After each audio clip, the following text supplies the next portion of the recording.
Кто же не любит путешествовать? Вот только не тогда, когда на время дороги ты оказался заперт, да еще и с минимум еды и воды. Такое сложное путешествие пришлось пережить котенку из Китая. Восьмимесячный котенок забрел на территорию одного из китайских портов. Пока он бродил по окрестностям, что-то испугало малыша, и он решил спрятаться, выбрав в качестве укрытия один из контейнеров, дверь которого была приоткрыта.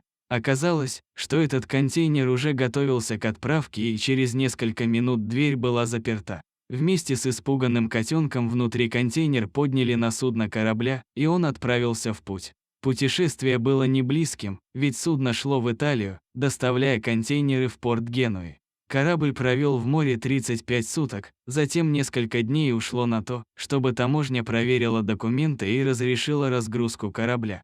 Когда на суше контейнер открыли, люди, собравшиеся вокруг, не могли поверить своим глазам. Едва удерживая свое тело на лапках, из глубины контейнера вышел маленький и очень худой котенок. Малыша сразу же отправили к ветеринарам, а доктора немедля положили его под капельницы, ведь от истощения и обезвоживания животное не могло пить и есть самостоятельно. Постепенно котику становилось лучше. Новость о необычном путешественнике вызвала резонанс в итальянские СМИ, поэтому малыш быстро нашел себе хозяев. Пользователи социальных сетей, обсуждавшие новость, придумали малышку кличку «Китай». Удивительно, что малыш выжил, проведя больше месяца без еды и воды. Наверное, судьба была благосклонна к крохе. Ему повезло, что он спрятался в старый контейнер, стенки которого были достаточно дырявыми, чтобы сквозь них мог проходить свежий воздух. Через эти же дыры во время дождей внутрь попадала вода, которая не позволила малышу умереть от жажды.